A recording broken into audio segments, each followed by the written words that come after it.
Boa tarde a todos os presentes. Boa tarde, professor Paulo, estudantes, professores do programa de pós-graduação em Engenharia Física. Nessa segunda-feira de nosso colóquio, tenho o prazer de apresentar o professor Paulo Campos, professor da Universidade Federal de Pernambuco, exatamente o Departamento de Física. Antes de fazer a apresentação do professor Paulo, espero que todos estejam bem depois desses dias bem de desastre, como todo mundo vem acompanhando, que suas famílias estejam bem. E, bom, todo o que eu puder ajudar aí, existem vários grupos que estão arrecadando alimentação e demais, então fiquem à vontade para apoiar, que está uma situação bem complicada em nosso Nordeste, especificamente em nosso Pernambuco. Então, o professor Paulo de Araújo Campos, bem conhecido no Departamento de Física como Paulo Campos, ele possui graduação em bacharelado em Física pela Universidade Federal de Pernambuco, tem mestrado em Física pela Universidade de São Paulo e doutorado em Física também pela Universidade de São Paulo. Atualmente é professor titular da Universidade Federal de Pernambuco e sua principal linha de pesquisa é Física Biológica, com forte ênfase em processos estocásticos, onde faz uso de diversas ferramentas analíticas utilizando física estatística, como teoria de probabilidades e processos de ramificação, além de técnicas de simulação como Monte Carlo. Tem desenvolvido vários trabalhos para quantificar a integração entre os processos biológicos ou ecológicos com topologia de espaço, onde as populações evoluem. O professor Paulo, como tem sido revisor de várias revistas, que não vou mencionar aqui, apenas algumas assim, muito bem de nome, renomadas, né? Como é Nature Review, Physical Review Physical Review Letter, Physical Letter A, entre outras revistas. O professor Paulo é pesquisador da CNPq, nível 1D, tem passado por várias, primeiro fez vários pós-doutorados, na Universidade Estadual de Campinas, na California Institute of Technology e também na Universidade de São Paulo.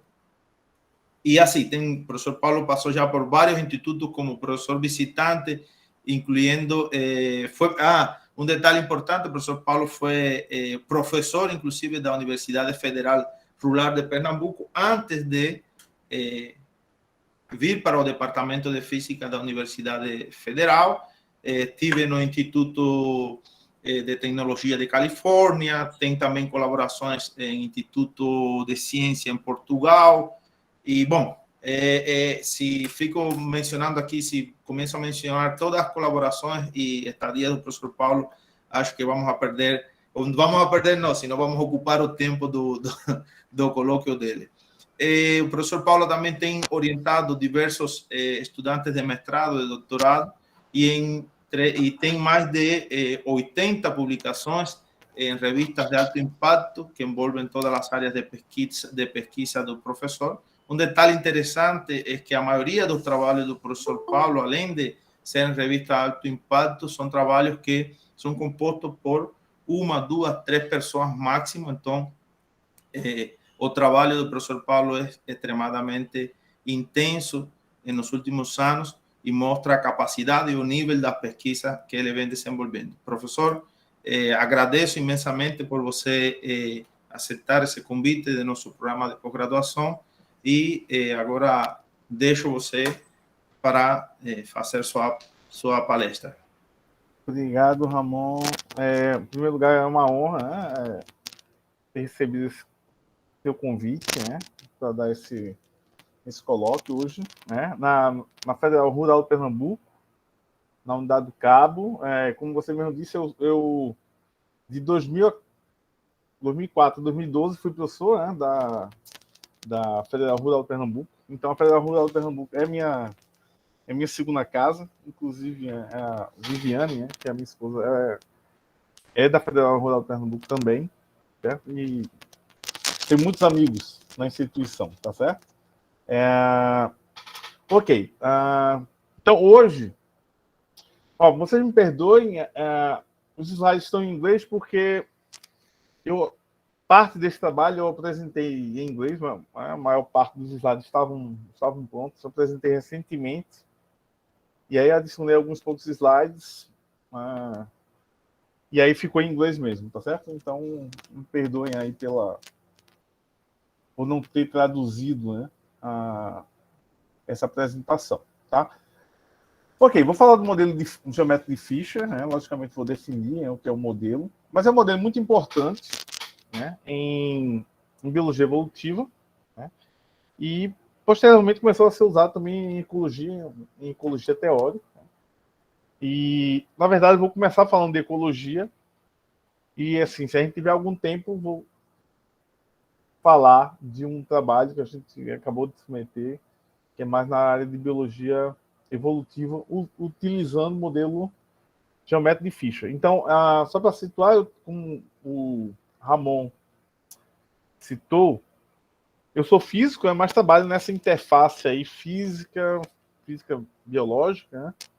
Mais precisamente com evolução. Né? Evolução em teoria e ecologia teórica. Tá certo? Então, a primeira parte do trabalho, da apresentação, vai focar em um modelo ecológico, onde a gente vai verificar um padrão de especiação que emerge no modelo, na verdade é um modelo estruturado, que está sujeito a variações do meio. Tá? Nos dois trabalhos que eu pretendo falar, né, se a gente tiver tempo, a gente vai focar nesse aspecto, que é um aspecto novo, tem uma motivação bem clara, né, dadas as variações dos meios, né, nos quais as populações se situam, tem todo esse contexto do aquecimento global. Então, estudar o impacto da variação do meio, tanto em ecologia quanto na biologia evolutiva, é uma coisa muito atual e tem um certo apelo, tá certo? Então, os dois trabalhos vão ser nesse contexto de variação do meio, como isso impacta, né, o primeiro trabalho dos padrões de especiação, e o segundo é o que a gente chama de previsibilidade em evolução. Tá? Então, se eu tiver algum tempo, eu vou falar desse segundo aspecto. Tá? Ok, então, antes de falar, né, do modelo em si, eu tenho que definir o que são, apresentar alguns conceitos. Tá? Os conceitos mais importantes a serem discutidos aqui são os conceitos de genótipo, fenótipo e relevo de adaptação. Tá? Quando eu falo genótipo, e o correspondente espaço genotípico e espaço fenotípico. Né? Ou seja, o espaço genotípico é o espaço que contém todas as possíveis configurações genótipos, e o espaço fenotípico, todas as possibilidades de fenótipo. Tá? Ok, então o relevo de adaptação é um mapeamento, na verdade, onde você tem um mapeamento genótipo, fenótipo e de fenótipo fitness. O que é fitness, tá? Então, quando eu falo de fitness, basicamente estou falando de sucesso reprodutivo. Então, se boa parte dos experimentos hoje em dia são feitos com micro-organismos, tá? Por exemplo, bactérias, leveduras, tá? Fungos, tá? Vírus. Então, aquele organismo que se reproduz mais rapidamente, a gente diz que ele tem o maior valor de adaptação ou maior valor de fitness. Então, basicamente, está associado com sucesso reprodutivo. Tá? Então, estão vendo essa figurinha aqui? Tá? Então, o genótipo é o genoma. Tá bem? Então, o genoma, né? Como a gente sabe, por exemplo, o genoma ele tem uma base tamanho 4, né? A TCG, tá certo? Constitui a base do genótipo. A gente não vai trabalhar nessa base tamanho 4, a gente vai trabalhar numa representação binária, e aí a gente pode pensar que a gente está juntando, trabalhando distinguindo apenas aspirinas, purinas e espirimidines, tá? Por exemplo. Tá? Então, genótipo é genoma. Espaço genotípico é o conjunto de todos os genomas. Tá? Então, vou esquecer isso aqui. Tá? O fenótipo são as características. Por exemplo, altura, cor dos olhos, cor dos cabelos, sei lá, número de dedos, tá? Isso tudo fazem parte do que a gente chama fenótipo ou traços fenotípicos, tá certo? Então, por exemplo, aqui, né, eu tenho 4 traços, né? Então, tem um fenótipo de dimensão 4, tá? E a cada um desses fenótipos, vamos supor que eu tenho cada um tem um conjunto de possibilidades, tá? Por exemplo, esse fenótipo aqui, bola, é azul, poderia ser vermelho, poderia ser verde, esse aqui, tipo, sei lá, um solzinho, poderia ter outras cores. Então, aqui tem um fenótipo descrito por 4 traços, tá? Quando eu pego esse fenótipo, atribuo a esse fenótipo um sucesso reprodutivo a cada configuração do fenótipo, então a gente tem o que a gente chama de relevo de adaptação, tá? Alguns modelos fazem esse mapeamento sem a camada intermediária. Por exemplo, você pode ter, são os modelos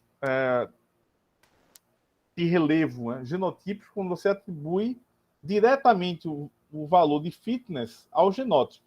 Então, você não tem essa camada aqui adicional. Como também você tem um modelo de relevo no qual você atribui você esquece o genótipo, tá certo? E você atribui diretamente, né, o valor de sucesso reprodutivo ao fenótipo, né, sem fazer um link, né, entre fenótipo e genótipo. Tá? Alguma dúvida aqui?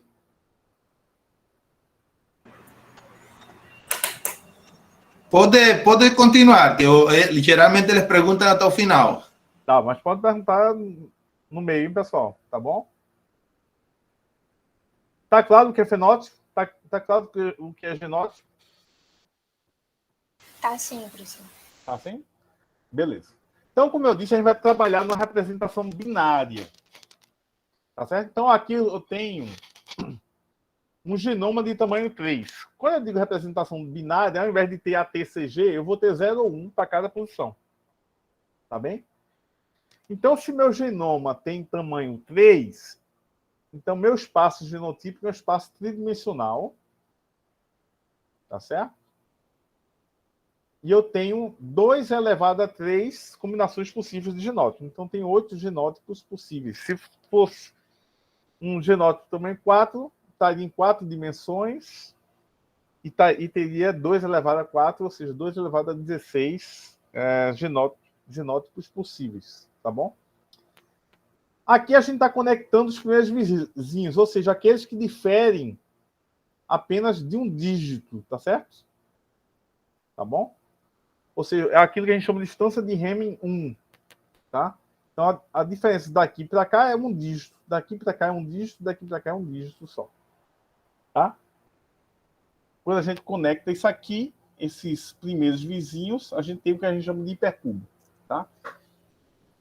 Então, aqui, a gente está fazendo um mapa, um mapeamento do, por exemplo, genótipo para o fenótipo. Então, por exemplo, a gente pode estar pensando que a gente está codificando uma proteína, tá?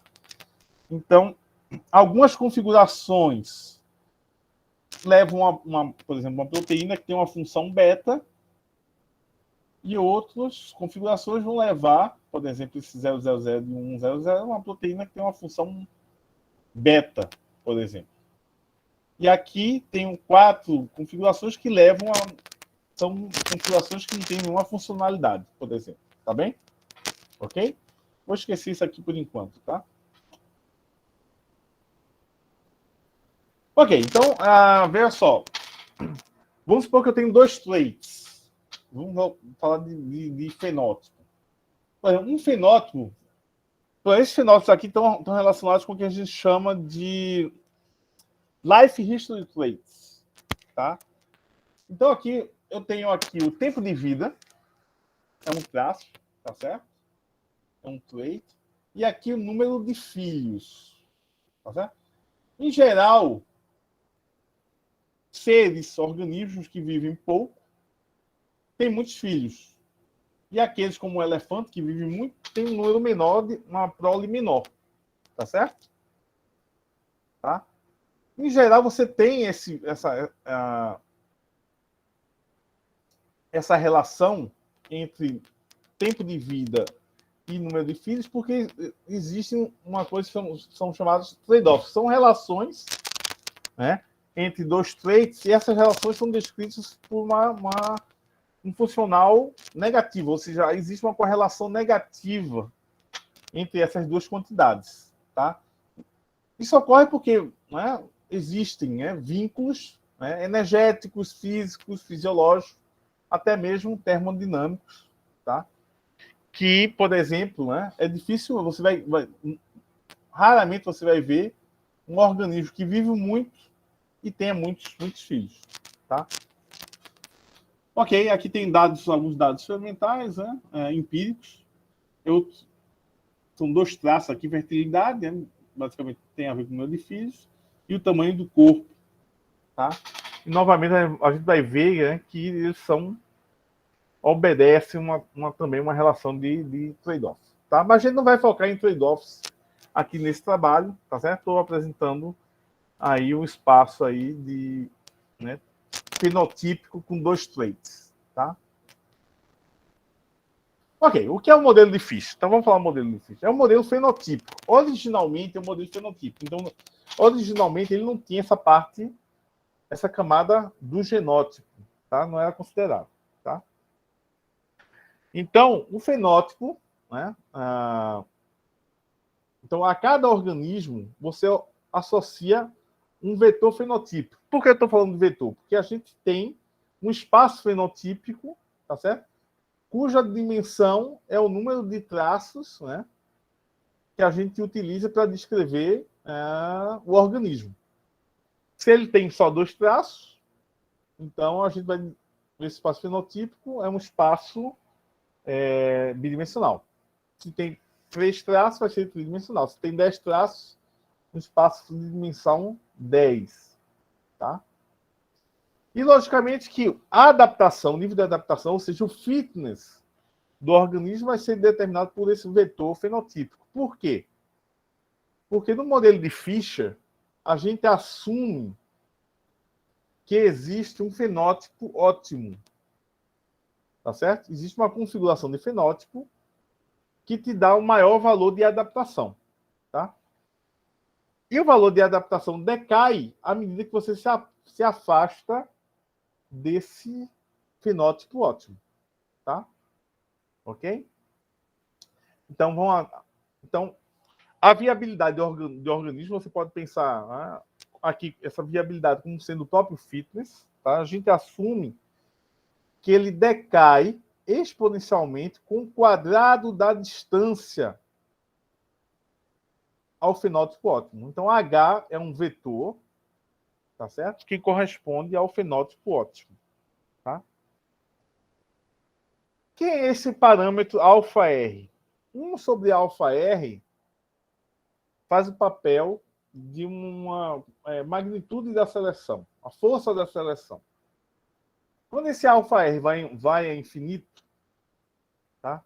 Você tem um regime neutro. Por quê? Porque aí é todo mundo igual, não importa a distância ótimo, tá? Então, basicamente, todo mundo é igual, todo mundo vai ter o mesmo fitness, a mesma viabilidade, tá? A mesma viabilidade, tá? A viabilidade aqui você pode usar como probabilidade de sobrevivência, tá? Quem tem maior fitness tem uma maior probabilidade de sobrevivência, uma maior viabilidade. Quando a αr tende a 0, então só aqueles organismos cujo fenótipo coincidem, né, ou sejam muito próximos ao fenótipo ótimo, vão sobreviver. Tá? Então, tem aqui um caso bidimensional. Então, tem 2 traços, tá certo? Então, um espaço fenotípico bidimensional. E eu coloquei o fenótipo ótimo aqui, ó, na origem desse espaço fenotípico, certo? À medida que a gente afasta, vai se afastando desse ótimo, tá? Então o fitness vai decrescendo, tá certo? Então todos os pontos que são equidistantes desse ótimo, aqui no caso estão formando uma circunferência, né, no espaço bidimensional, eles têm o mesmo fitness. Tá ok, pessoal? Tá claro essa representação geométrica do modelo?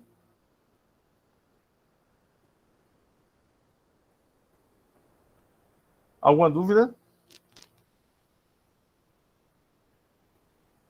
Ok. Pode falar, tá? Eles estão colocando no grupo, Paulo. Tá bom. Tá okay. É o que eu não consigo enxergar direito. Ok, não tá dentro do que eu consigo. Ok. Só que agora a gente vai fazer o seguinte: a gente vai pegar uma pequena modificação desse modelo de Fisher. Além do fenótipo, a gente vai colocar aquela base, uma base genética nele. Tá certo? Então eu vou assumir que além do fenótipo, os indivíduos têm um genoma, só que esse genoma é infinito. Tá? Então tem uma posição 1, 2, 3, até infinito. Tá?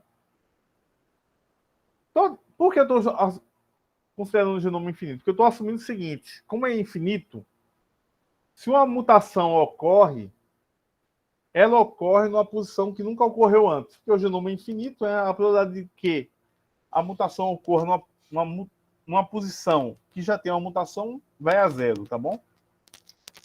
Então a mutação é uma fonte de variabilidade, né? Tá certo? Variabilidade genética. Então, para evoluir, os organismos precisam gerar variabilidade. E uma das formas de gerar variabilidade é por meio da mutação. Tá? Então, a mutação, meu organismo tem L traços, e essa mutação afeta os L traços. Tá? Ou seja, vai afetar as L componentes do fenótipo. Tá bom? Então, isso vai resultar num vetor de deslocamento, tal que o fenótipo do mutante é o fenótipo original mais eta. Por exemplo, aqui nessa figura, se o meu fenótipo está aqui, ocorreu uma mutação, ó, ele se deslocou para cá, tá certo? Tá? Então, a mutação vai levar, né, a um novo fenótipo resultante, tá certo? Ok? Então, se esse fenótipo resultante se aproxima do ótimo, ele está aumentando o fitness. Se ele se afasta do ótimo, ele está diminuindo o fitness. Tá? Ok, e as mutações são combinadas de forma aditiva. Ok, se eu tenho uma mutação, depois ocorre outra, então vou combinando essas mutações de forma aditiva. Tá? Ok. Com relação à estrutura da população, a gente assume uma metapopulação. Ou seja, essa população ela está distribuída nesses que a gente chama de PET. Tá? Então tem uma subpopulação aqui, uma subpopulação aqui, uma subpopulação aqui, e a população está estruturada e subdividida em PETs, tá certo? E a mutação ocorre, migração ocorre entre esses PETs, ou seja, um organismo aqui, nesse PET aqui, pode migrar para qualquer outro PET, tá certo? Ou seja, a gente tem uma rede que é completamente conectada, tá bem? A dinâmica de atualização, que a gente vai falar sobre a dinâmica de atualização, é síncrona, tá certo? A gente vai atualizar todos os PETs simultaneamente. Em cada PET desse, a gente vai ter um ótimo fenotípico, né? Ou seja, os ótimos fenotípicos não são iguais. Ou seja, o nosso modelo, né, apresenta uma certa heterogeneidade do meio. Tá ok, pessoal? Então, o H, esse vetorzinho H aqui, ó, tá? Ele é diferente para cada PET. Okay? Cada PET vai ter um H. Tá? Ok, então vamos falar da dinâmica, né, que a gente chama de ciclo de vida. Então a gente começa com uma população isogênica. O que é isogênica? É todo mundo igual. Todo mundo tem o mesmo fenótipo, todo mundo tem o mesmo genótipo. Tá? Então o ciclo de vida é o seguinte: viability selection, então eu vejo quem vai sobreviver, ou seja, quem tem maior fitness sobrevive. Quem tem menor fitness vai ter uma maior chance de ser morto, né? Ser extinto para a próxima geração. Né? Não vai sobreviver para a próxima geração. Tá? Ocorre a recombinação. Aqueles que sobrevivem, tá? Eles se juntam, né? Ou seja, é o que chama sexo e recombinação, é isso, né? Junta, pego dois seres, eles vão trocar, né, material genético, tá certo? Para formar novos, né, a sua prole, tá certo? Então a recombinação, a troca de material genético, tá? Então aqui, ó, tem um indivíduo 1, indivíduo 2, tá? Então eu pego o material genético de um e de outro para formar a sua prole, tá? Da prole resultante, então, essa prole resultante vai se reproduzir, né? Ou seja, fazer cópias delas mesmas, tá? Aqui é onde ocorre o processo de mutação, tá? Boa parte da prole, né, vai gerar cópias idênticas no processo reprodutivo, mas uma parte pequena vai sofrer mutação e o fenótipo não vai ser, né? O fenótipo e o genótipo não serão exatamente iguais, tá? E por fim a gente tem migração, onde indivíduos podem sair de um pet para o outro, tá? Um detalhe que a recombinação ela só ocorre entre indivíduos cuja distância genética é menor que uma certa distância g, tá? Então, se a diferença genética, né, entre esses indivíduos, ou seja, eu vou contar o número de zeros e uns que diferem, eu vou checando cada posição, né? E vou checando se os bits são os mesmos em cada posição, tá? Se a diferença entre eles for muito grande, eu digo que eles são incompatíveis, então eles não podem dar origem a uma prole, tá certo? Existe uma incompatibilidade genética, né? É isso que a gente assume ser indivíduos de diferentes espécies. Quando indivíduos de diferentes espécies não conseguem se reproduzir, gerar uma prole, é porque existe uma incompatibilidade genética, tá bom? E aqui é um detalhe, a gente assume que a reprodução é dependendo da densidade, tá? Ok. Como é que eu implemento a variação do meio? Tá? A variação temporal do meio. Então, em cada tal gerações, tá? O ótimo fenotípico, tá? Lembra que a gente tem aquela distribuição, aquela função gaussiana, tá? Que está centrada no ótimo. Então, o ótimo, ele sofre um deslocamento a cada tal gerações, tá? No caso aqui, nesse exemplo, ele é um deslocamento unidirecional, mas pode ser para qualquer direção esse deslocamento, tá? Ok? Então, aqui, por exemplo, eu estou fazendo deslocamento a cada 25 gerações, tá? Então, estou mudando o ótimo fenotípico, tá? A cada 25 gerações nessa ilustração, tá? Quando a gente faz esse deslocamento, então, cada componente desse vetor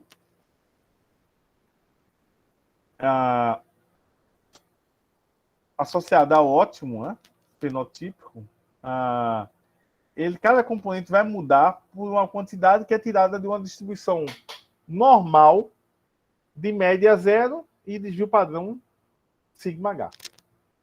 Tá bem? Então é assim que a gente faz esse deslocamento do pico, né, dessa função gaussiana. Tá ok, pessoal?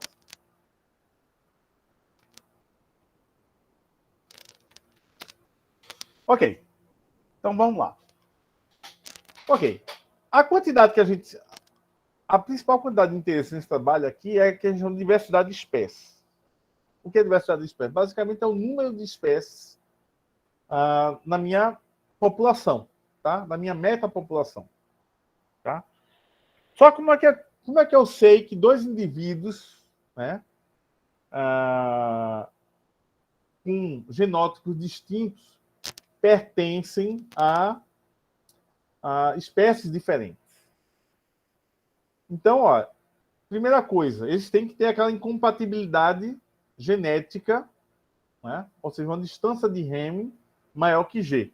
Mas, além disso, a gente faz a suposição de especiação total, completa. O que é isso? Não basta só que dois indivíduos sejam impossibilitados de realizarem esse cruzamento, né? Vamos dizer assim, essa recombinação. Não deve haver nenhum fluxo gênico, tá certo? Entre esses dois indivíduos, entre esses dois genótipos. Ou seja, também não pode haver intermediários, genótipos intermediários conectando esses dois indivíduos. Tá? Então, se a gente olha no espaço genotípico, tá? A gente vai ver dois clusters, duas ilhas distintas, sem conexão, tá certo? Então não há fluxo gênico. É isso que a gente chama por especiação completa, tá? Ok, então quando a gente vai mede o número de espécies, e a gente mede esse número de espécies e plota isso, né? Como função do alfa-R, lembrando que 1 sobre alfa-R tem a ver com essa intensidade da força de seleção, tá? Então é esse comportamento típico que a gente tem. Então aqui a gente faz a variação do meio a cada 200 gerações, tá certo? Então vamos lá. Quando a gente tem alfa-R tendendo a infinito, o que é que a gente tem lá? A gente tem aquele regime neutro, né? Onde todo mundo tem a mesma viabilidade, tá certo? O mesmo fitness. Só que a gente vê o seguinte, que do infinito até esse ponto aqui, basicamente nada muda. Tá? Então a gente vai ter da ordem de uma única espécie. Tá? Para a taxa de migração que eu aqui considerei. Então esse ponto aqui, então efetivamente, esse regime daqui até o infinito, eu chamo de um regime que é efetivamente neutro. Então aqui é o início do regime neutro. Quando a gente diminui a alfa-R, ou seja, a gente está aumentando a intensidade da seleção, tá certo? Então a gente começa a ter um aumento da diversidade, tá?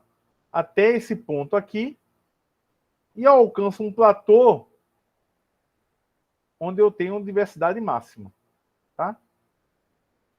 Quando eu começo agora, reduzo ainda mais alfa-R, eu vou cair no regime que eu chamo de regime de forte seleção, porque eu estou me aproximando do zero.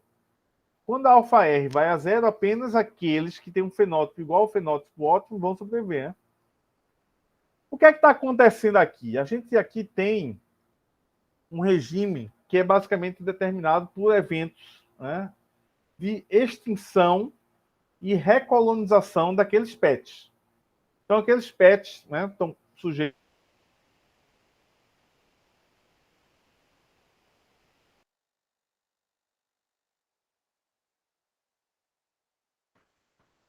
Parou a apresentação para você?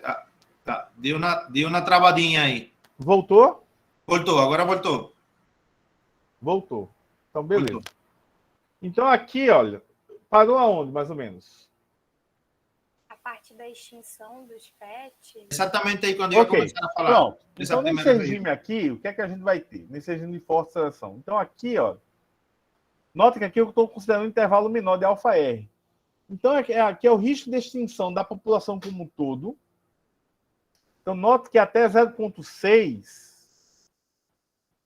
eu tenho algum risco de extinção da população. Algumas populações são extintas, outras não. Tá certo?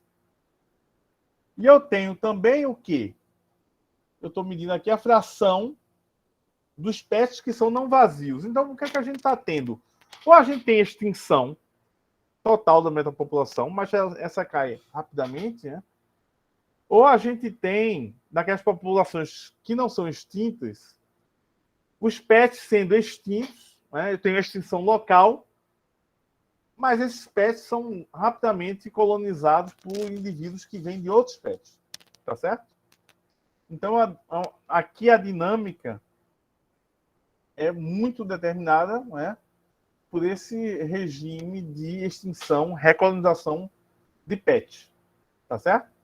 Então, quando a gente tem a recolonização de pets, então, em geral, chegam um ou dois indivíduos de outros pets e eles sofrem uma rápida expansão, tá? Esses eventos de perda, de extinção de populações locais e posterior recolonização levam à perda de diversidade, tá certo? De uma diversidade genética, tá? Que está associada, então, com essa perda de diversidade de espécies, tá bem? Tá? Ok. Quando a gente está mudando esse tempo, observa aqui, ó, a gente está aumentando aqui esse tempo entre esses eventos, tá certo? O cenário se mantém, né? Basicamente se mantém. Mas o que é que a gente tem? A gente tem uma mudança da posição do início do regime de seleção neutra, né? Ou seja, aumentando o tal, a gente está deslocando para valores menores de alfa-R o início daquele regime neutro, tá? E também o tamanho desse platô aqui, né?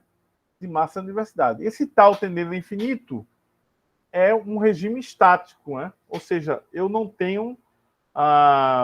meu relevo é fixo. Tá? Meu ótimo não está se movendo mais. Ele não se move. Tá? Então, aqui é sem perturbação. Então, à medida que a gente vai aumentando o espaçamento temporal, né, entre eventos, eu vou me aproximando desse comportamento de um relevo que é estático, né, tá? Num tempo. Só tem aí variabilidade espacial. Tá? Então, esse regime neutro sofre um deslocamento, o início dele, para menores valores de alfa-R. Certo? Nesse regime aqui, a gente não observa uma diferenciação. Né? Ele é pouco dependente da taxa de variação do meio. Então, quanto maior o alfa, quanto maior o tal, significa que eu tenho uma menor taxa de eventos, né, de perturbação do meio, tá certo? Um menor tal significa que esses eventos de variação do meio são muito frequentes, tá? Aqui eu coloco, aqui já estou medindo, né, vendo, né, a distância genética entre pares de indivíduos, né? Eu pego todos os pares e faço uma média, tá? E aqui a distância fenotípica entre os indivíduos. Note o seguinte, aquele regime ali de máximo, né, diversidade está associado com uma região de grande diferenciação genética entre os indivíduos, tá certo? Que também é acompanhado por uma grande diferenciação fenotípica também, tá? À medida que você reduz a taxa, ou seja, aumentando tal, você reduz a taxa de eventos de perturbação do meio, você está reduzindo aí essa distância, tanto fenotípica quanto genotípica, certo? Eu vou explicar o que é esse gradual, tá? Ok, então veja só. Essa dependência no tal significa que existe uma dependência na taxa de eventos de perturbação do meio. Tá certo? E um dos debates em ecologia é entender se o padrão de diversidade que a gente tem hoje, né, a biodiversidade que a gente tem hoje na Terra, ela é influenciada por eventos de perturbação do meio que são graduais, né, ou seja, são contínuos, mas de pequena magnitude, tá certo? Ou se são resultados de eventos que são abruptos e de grande magnitude. Tá? Então, qual desses dois mecanismos são assim, mais determinantes em modelar, né, a biodiversidade como a gente vê hoje? Tá? Então, essa é uma questão que é de grande debate hoje na comunidade científica. Tá? No nosso modelo, então, cada perturbação, o que é que a gente faz? A gente faz um deslocamento daquele fenótipo ótimo, tá certo? Então, no fundo, essas perturbações, essas variações no meio, são aditivas, tá certo? No tempo, né? Então, você está somando esses deslocamentos no tempo, tá? Como a cada evento, cada componente do meu fenótipo óptimo, ele sai de uma distribuição gaussiana, tá certo? Então, no fundo, o deslocamento total, né, para cada componente corresponde a uma soma de variáveis que são distribuídas de acordo com a gaussiana. Tá certo? Existe uma coisa, não sei se todo mundo fez mecânica estatística ou não. Uma coisa que chama teorema central do limite, que diz o seguinte: isso vale não apenas para a distribuição gaussiana, tá? Mas se você soma um conjunto de variáveis estocásticas, tá certo? Independente da distribuição, então essa soma de variáveis estocásticas serão distribuídas de acordo com a distribuição gaussiana, tá? Então, essas somas de variáveis gaussianas também obedecerá uma distribuição gaussiana. Tá? Então, o que é que a gente quer? Então, a gente quer comparar um processo abrupto, quando eu tiro o pico da minha função, né, viabilidade, que é uma função gaussiana, daqui para cá, isso é um evento abrupto, isso ocorre a cada tal gerações. Eu quero comparar esse processo com um processo gradual, no qual eu vou deslocando esse pico de forma mais lenta, tá certo? Mais contínua, tal que depois de tal gerações eu chego na mesma posição. Tá? A forma justa, né, de fazer essa análise é que aqui eu sei que é gaussiano, né? Porque a gente é a premissa básica do nosso modelo, né? Cada componente, né, quando eu tenho um evento de perturbação, vai sofrer uma variação que sai de uma distribuição gaussiana, tá? Então tá aqui, tá? No gradual, o que é que eu vou fazer? Eu vou fazer uma reescala, vou usar o meu conhecimento do teorema central do limite, uma reescala do desvio padrão dessa distribuição gradual, de tal forma de que a soma de tal variáveis, tá certo? Tal variáveis gaussianas remetam a mesma distribuição, tá? Então isso aqui é uma comparação justa, tá? Ou seja, eu quero que, dado um intervalo tal, as minhas distribuições sejam equivalentes. Seja no processo gradual, seja no processo abrupto. Tá? Só que a mudança nesse intervalo tal, minha população, né, vai estar sujeita aos processos de viabilidade, né? Ou seja, está sujeita à seleção natural, a geração de variabilidade via mutações, ao processo de recombinação, ao processo de migração. Então, toda a evolução da população continua ocorrendo. Tá? Nas variações abruptas, o que é que você espera? Então, que quando você move um pico rapidamente, e tua população em geral ela vai estar distribuída em torno desse pico, quando você move rapidamente, vai ter uma queda muito grande da viabilidade. Né? Ou seja, isso vai provocar mais eventos de extinção de indivíduos. Porque os fenótipos que estão aqui vão estar distantes desse pico aqui, né? Quando ocorre a mudança abrupta. Na mudança gradual, eles vão estar mais próximos. Tá certo? Então você espera uma variação mais suave na viabilidade. Tá? Só que aqui a gente mostra o seguinte: quando a gente compara um processo gradual com um processo abrupto, tá? A gente obtém um colapso bem razoável dos dados. Estou correlacionando o processo abrupto aqui, símbolo cheio, com um processo gradual, né? Com a reescala, um desvio padrão correta, tá certo? Então, a gente tem uma boa concordância dos dados. Para cada valor de tal, eu pego o correspondente gradual e faço a simulação. Tá? Então, a gente obtém, de forma tanto quantitativa quanto qualitativa, um cenário equivalente. Tá certo? Então, o que é que esse resultado nos leva a concluir? Que tanto o processo abrupto quanto o processo gradual vai levar ao mesmo padrão de diversidade de espécies. Tá certo?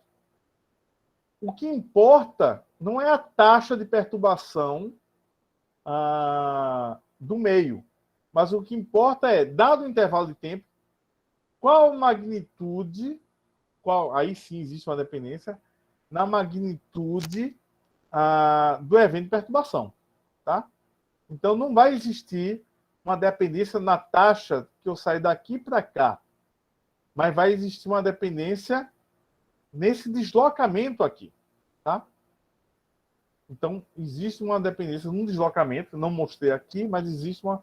Se eu desloco daqui para cá, o dobro da distância, então esse padrão de diversidade ele muda. Mas a taxa no qual os eventos ocorrem, eles não mudam o padrão de especiação e de diversificação de espécies.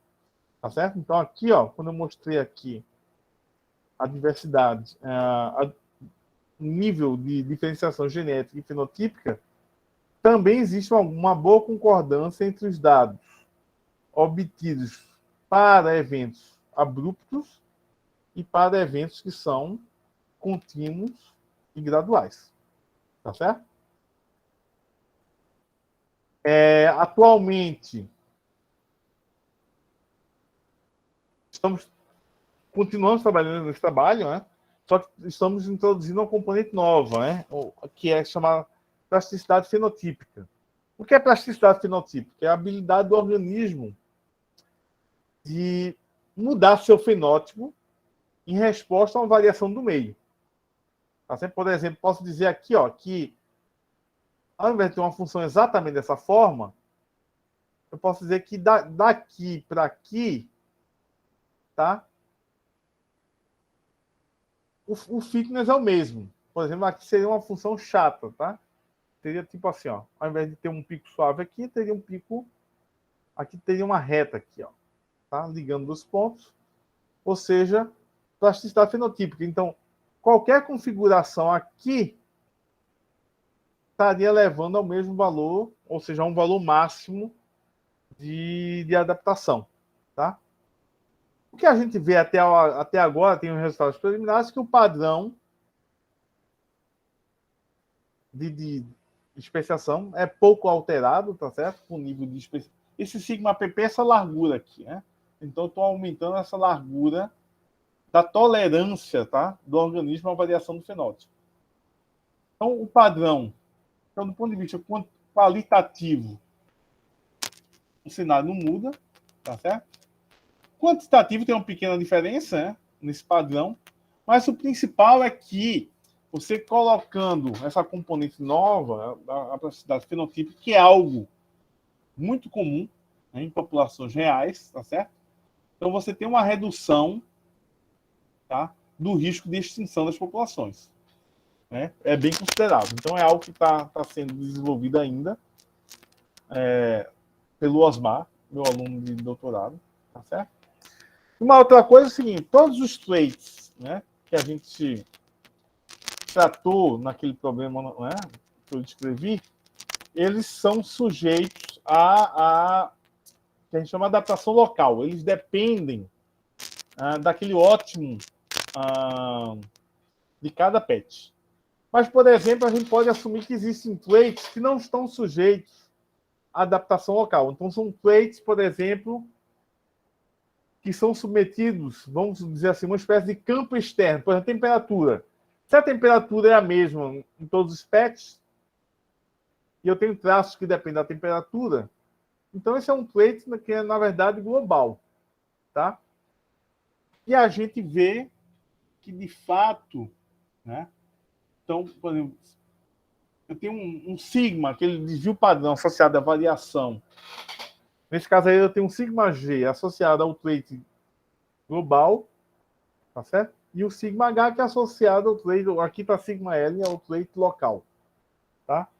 Então, de fato, aí passa a existir um grande efeito aí, pode existir, esse trabalho está em andamento aí, uma mudança um pouco acentuada da diversidade no regime intermediário de alfa-R, tá certo? Então, é um estudo que está em andamento, tá? Posso concluir, né, com base nos nossos achados, né? Esse é um trabalho que foi publicado recentemente na Ecological Modeling, tá certo? Que o padrão de diversificação e especiação depende da magnitude, né, desses eventos de perturbação do meio, tá certo? Um dado intervalo de tempo, mas não depende da taxa. É o que a gente viu, né, quando comparou, por exemplo,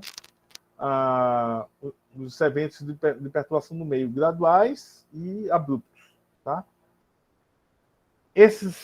A taxa desses eventos influenciam, né, a diversificação, tanto em nível fenotípico quanto genotípico, tá?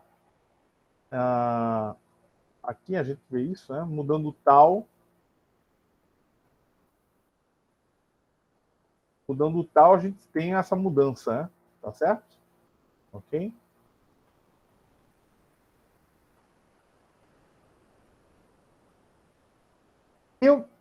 A migração tem um papel, não mostrei aqui, né? Então vai ficar muita informação.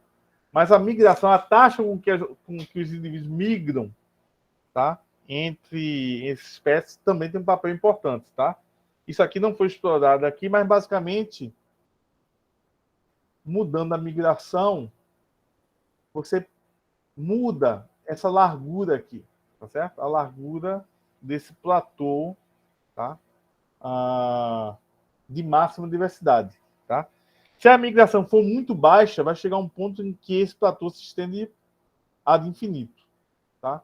Então a migração vai ter um papel aí nesse padrão de diversidade de espécies. Ramon, eu acho, não sei. E aí? Quantos minutos eu falei? Eu acho. Já falou 53 minutos. Então tá 50. Bom, né? Então tá bom. Eu acho que eu paro por aqui e se tiver outra oportunidade depois eu falo sobre a segunda parte. Certo? Talvez seja bom, porque é um tema muito bom. Uhum. Vai querer fechar, concluir alguma coisa ou já podemos abrir aí? Não, vamos abrir. Bom, então, alguém tem alguma pergunta para o professor Paulo?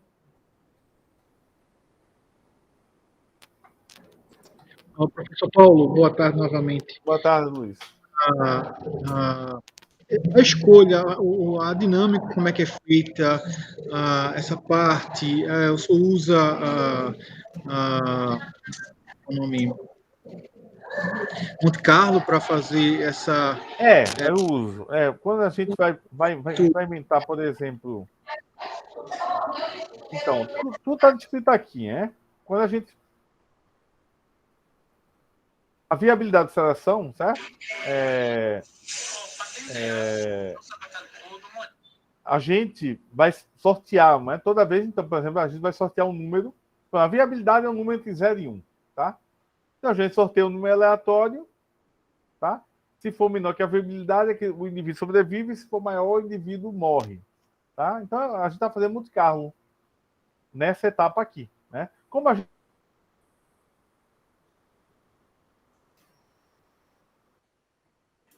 E só mais uma pergunta, professor. Não, travou de novo, foi?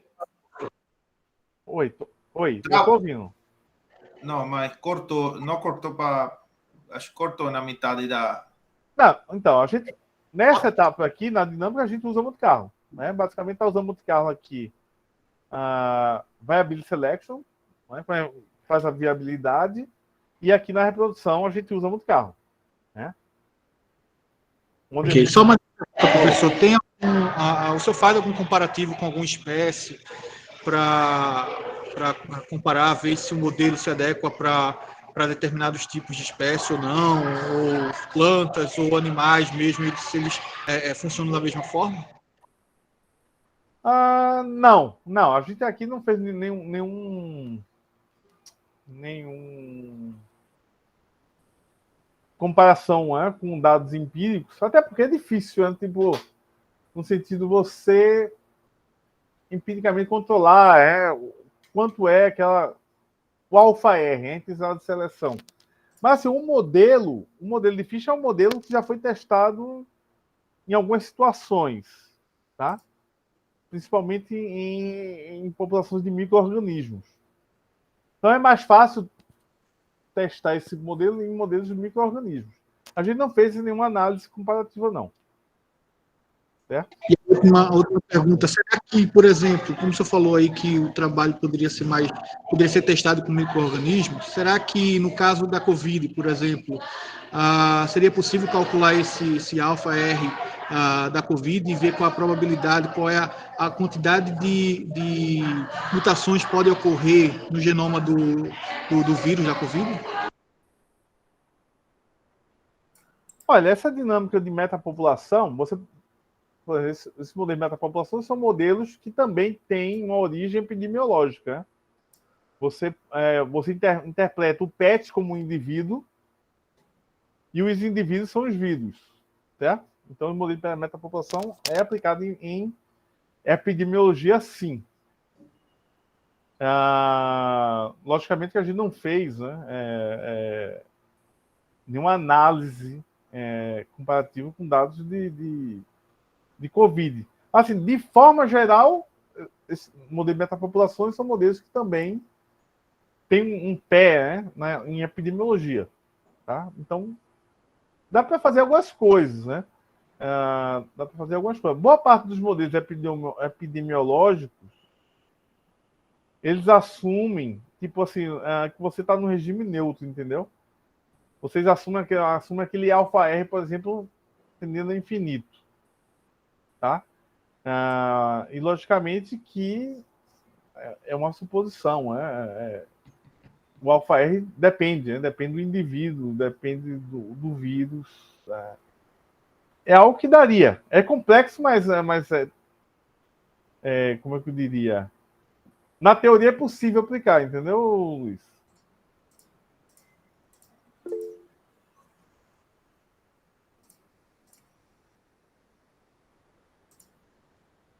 E aí, Ramon?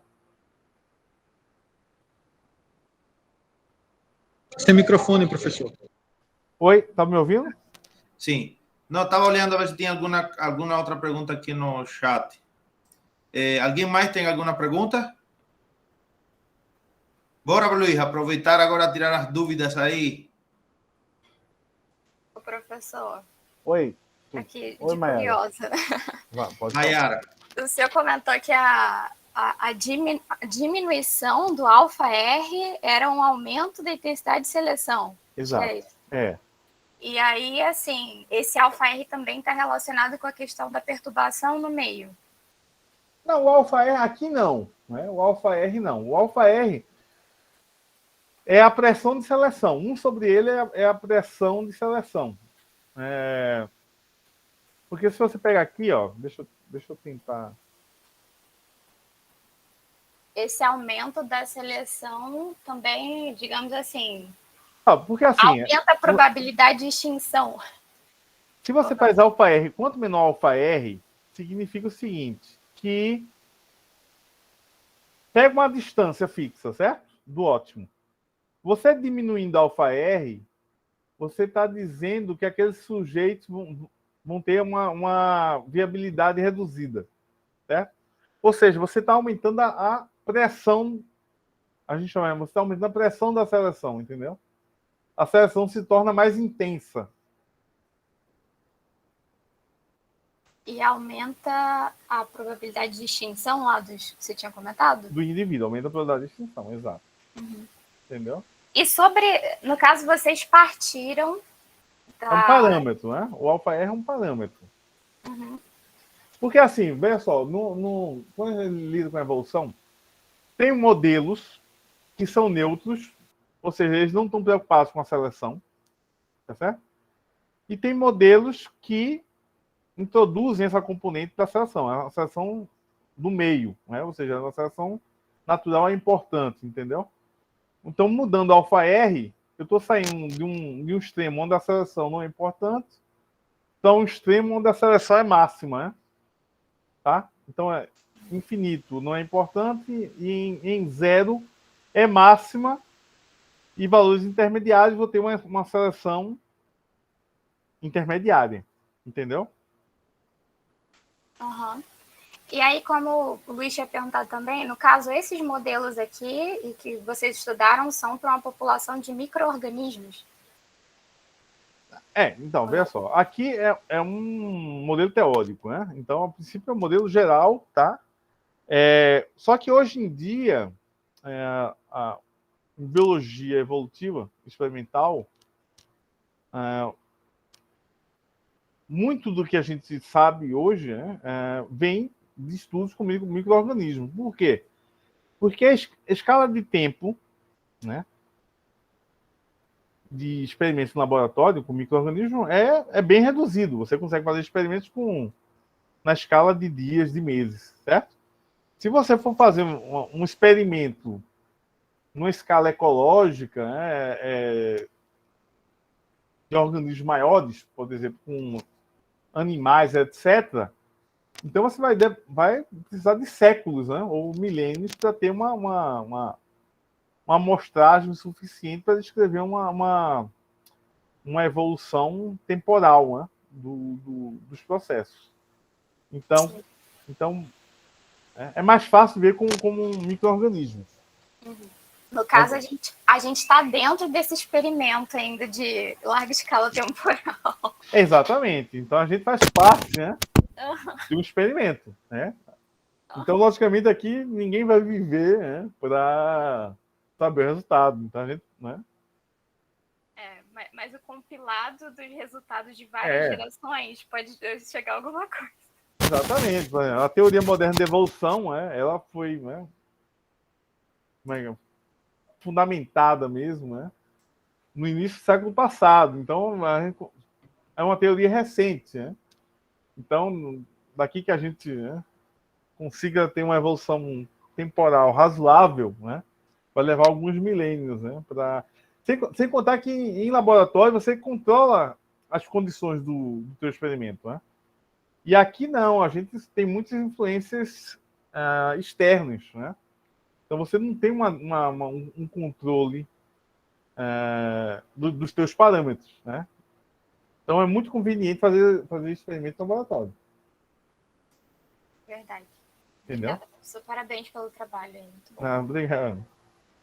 Alguém mais? Bom, então eu peço a todos. Bom, primeiro quero agradecer ao professor Paulo pela dedicação. Obrigado a todos. Paulo, prazer, hein? Esse convite foi feito já faz um tempo grande, mas professor Paulo, uma coisa que eu esqueci de falar hoje, já passou por chefe de departamento, hoje está de coordenador da pós-graduação, então isso é uma responsabilidade grande que leva muita dedicação, então sou muito grato de a gente ter aceitado assim, compartilhar sua experiência com nós, pelo qual eu peço a todos abrir o microfone para a gente bater uma palma ao professor Paulo. Valeu, obrigado. Agradecimento.